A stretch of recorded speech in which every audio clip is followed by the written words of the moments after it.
Welcome back to another installment of Old Heads talking about important stuff. I am Mr. Johnson, aka that dude. I'm Miss Garcia. And this is Ms. Garcia. All right, so today, ladies and gentlemen, we're going to be talking about some important stuff. We're going to be talking about decisions. Um, as you guys move forward in your lives, as you progress, you're going to be faced with a lot of decisions. And a lot of decisions that you make right now, you do not know the effects of those decisions. Right? It may be 5, 10 years before a decision you make now comes back to, I don't want to say haunt you, but like you won't see the results, The ramifications. the ramifications. I'm searching my Rolodex. But the ramifications of that decision won't really show itself. Might not be tomorrow, might be next year, next month, might be 5, 10 years from now. So what we're going to talk about today, what I'm going to talk about today is a situation that I that I came across when I was your age, that I didn't really start feeling the effects probably till about my 20s. It happened when I was a teenager, but I didn't start feeling it till my mid to late 20s. Oh. The decision that I made, and depending on how you look at it, didn't make. So, just a little background. Born and raised in Brooklyn, New York. I was a bit of a nerd. I was the oldest of 3 brothers to a single mother. Um, I spent most of my life a child of social services. Okay. All right, my mother struggled financially a lot. It wasn't because of the lack of trying. It was just, some skills she had and some skills she didn't. So I didn't actually get off social services until I joined the military. Like I can't really remember a time when my mother wasn't on social services, where we didn't have food stamps and things like that, Section 8, stuff like that. So as I got older and college was something that I wanted to do, again, I'm a kid on social services, so I was a good athlete, but I wasn't a here, we'll pay for your education athlete. So that led me to a situation where I had to do, if I wanted to go to college, I had to do certain things. I haven't really started the story yet. Okay. Background. That's background. But here's where the story and the decisions that you make have ramifications. So I am a sophomore, junior. I'm a sophomore. It's my sophomore, junior year. I was desperately seeking opportunities for college, right? I was a good athlete, but I wasn't, getting recruited like that. So I focused on my academics. I was focused on scholarly pursuits because I knew that was what was going to get me in college, academic scholarships. So I was doing a lot of things in school to help kind of propel me forward. Okay. Now this story has 2 prongs to it, and what I mean by that is I had 2 decisions that I needed to make after my junior year. Okay. Because going into my senior year, I had the option to graduate early. Oh, okay. Right. I had the option to graduate early. So instead of finishing high school in June of my senior year, I could leave. I could be done in December. Oh, okay. And graduate in January, and then just come back in June to walk with my class. Okay. Going into my senior year, there was one school in particular that I really wanted to go to. I wanted to go to Florida State. I was good. I was an athlete, so I thought if I go there, maybe I could walk on to the football team, the basketball team, or something like that. So no academics, just the football. Is that what you're looking at? No. It's just I thought I could do it. Oh, okay.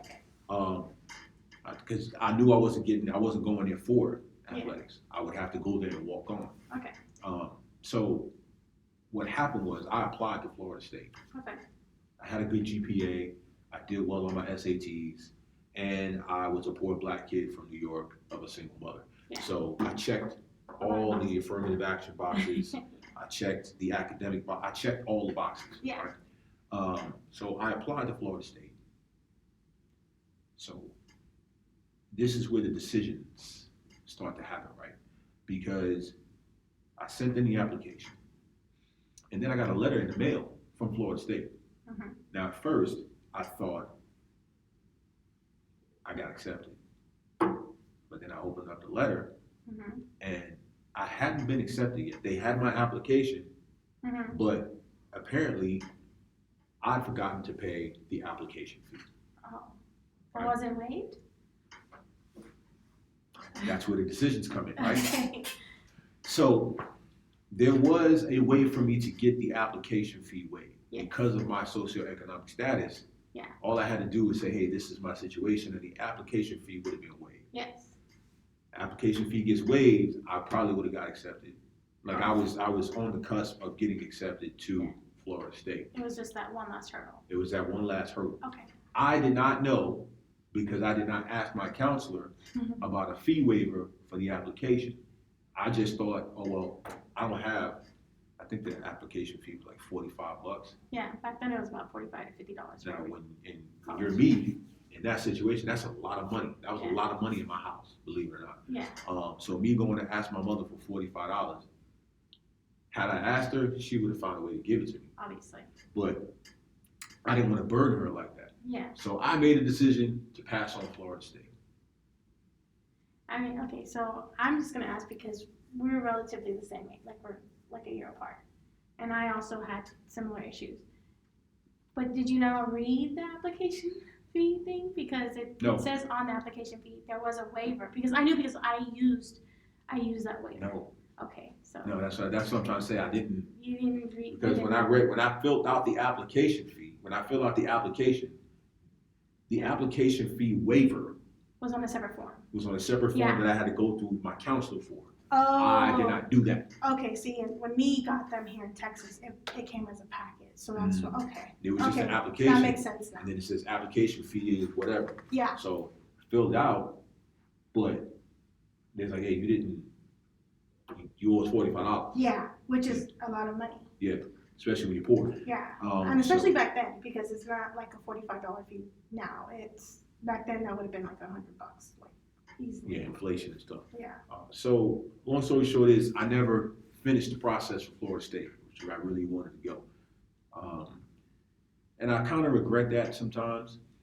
But remember I told you this decision-making process was two-pronged. Yes. So because Florida State didn't happen the way I thought it would, I had an option to graduate early, right? So I said, okay, how am I going to get to college? Well, let me see if I can still do the athletic thing. And I had some opportunities there. Like I had, I had enough ability that maybe a Division II, Division III, any high school, even the junior college, I really had an opportunity at the junior college route. Okay. However, I made a decision to graduate early. Now, here's why that matters.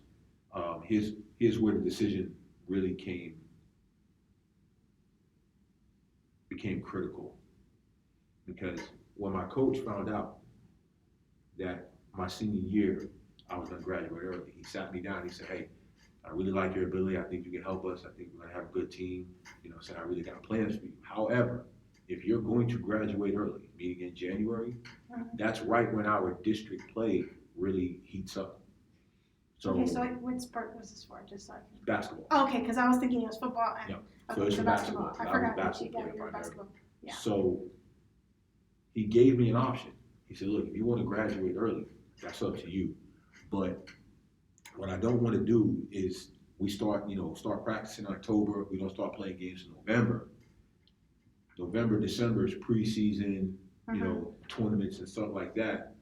And then right when we get into the district play, the meat of our season, you're gone." Yeah, he doesn't want to invest time in you if you're going to leave. I don't want to put you in a rotation and make you a part of the team, make you integral to the team just so you can leave when I need you the most. So if you're going to graduate early, you probably don't need to be on the team. I want you, but you got to make a decision. Yeah.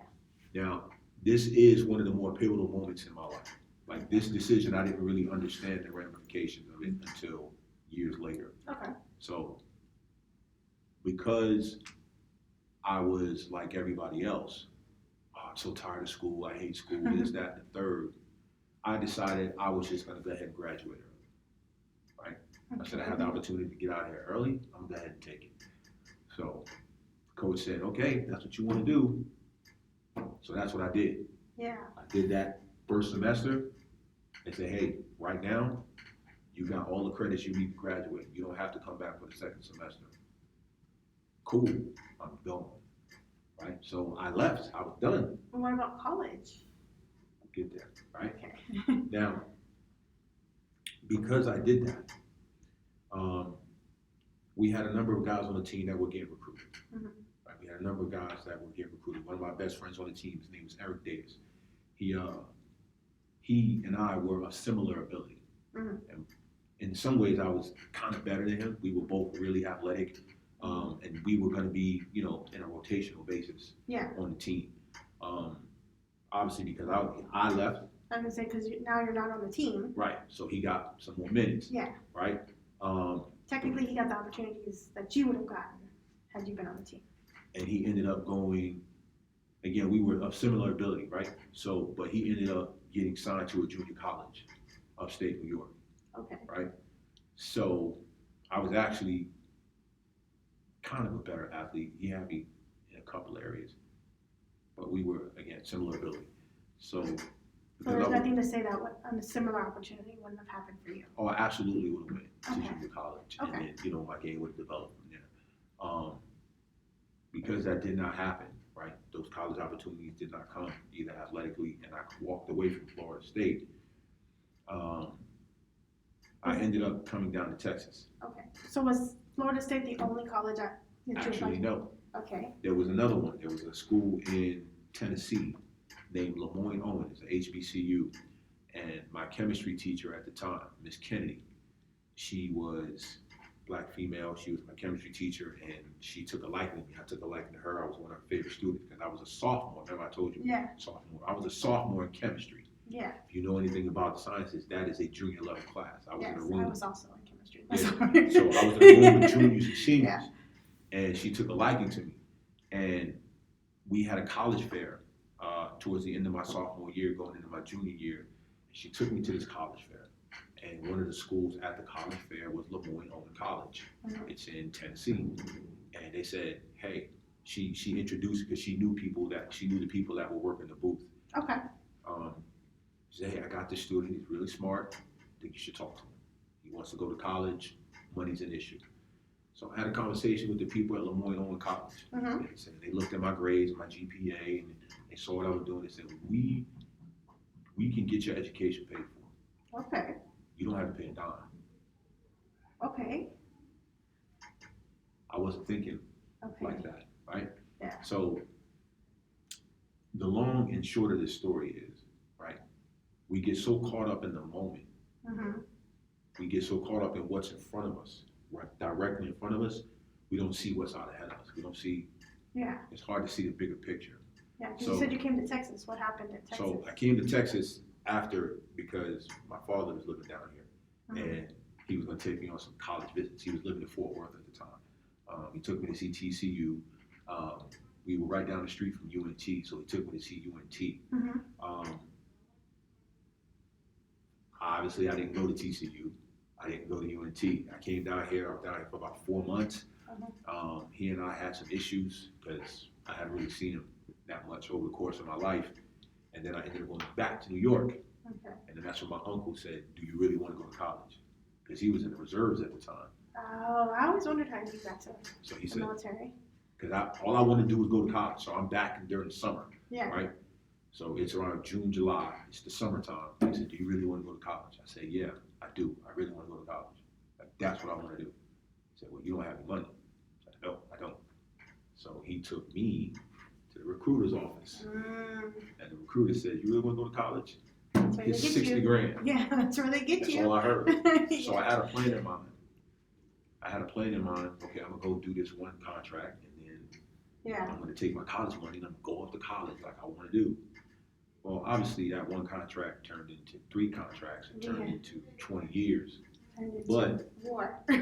but I wasn't at the time, because I did not see the path the way I wanted to see the path. It blinded me to alternatives. Okay. You Right. became so hyper focused. Right. I just want to go to college. Yeah. And this is the way I'm going to go to college. There's no other. There's no other way Paths. for me to, there's no other path. So the decision to not pursue other avenues outside of a straight up academic scholarship, or in my case, I was thinking athletic. Even Yeah. though I was a good student, I was thinking I'm not getting recruited, so there's no way I can go to college. Yeah. Right? So the decision I made to not pursue other avenues drastically affected the remainder Of your life. of my life. Yeah. Because had I did that thing with Florida State, had I talked to those people a little more at Lemoyne Owen, Uh-huh. my life goes in a completely different direction. Yeah. So the moral of that story is, I mean, it's kind of all over the place, but the moral of that story is see the bigger picture, see every option, explore every option. Because the decision that you think, oh, I'm just going to go ahead and do this right now, because that's not working for me. So I'm not going to worry. I'm not going to worry about this project in English class right now. Yeah. Right? And then you fail English and you got to go to summer school. Yeah. Now you're behind. Next thing you know, you're not graduating on time, and all of a sudden, the decision that you have to make 4 or 5 years from now, Yeah. all comes back. So And that one small, what seems small. what seems small, and like that could be slippery slope, depending on how you look at it. Slippery slope, you ever remember that? But every decision has a consequence, Yeah. whether you see it in the moment or not. Okay. I can definitely see that. And I think that is important because a lot of decisions, I know a lot of people just see it as high school, but there's a lot of decisions made here. This is the beginning of their future. And like you said, yours started there. And what's funny is I actually have very similar stories, so I can definitely agree that the ripple effect. So. But I don't necessarily regret it at this point, because there are things that I have now that Yeah. I definitely. It's as my grandmother used to say that when it came to me, I always took the harder path. I'm getting to the same position where I needed to be, but it was just slightly harder than it had to be. Yeah. Because I too would become hyper focused on the way that I thought things should be. So, very good story. Yeah, well, it's so yeah, that's the moral of it. So we're gonna go ahead and stop right there, because as you heard the bell ring, we got stuff to do. But thank you for listening to what I had to say, and for those out there in podcast land, this is Mr. Johnson and Miss Garcia with the Oldheads talking about important things, and we will see you later.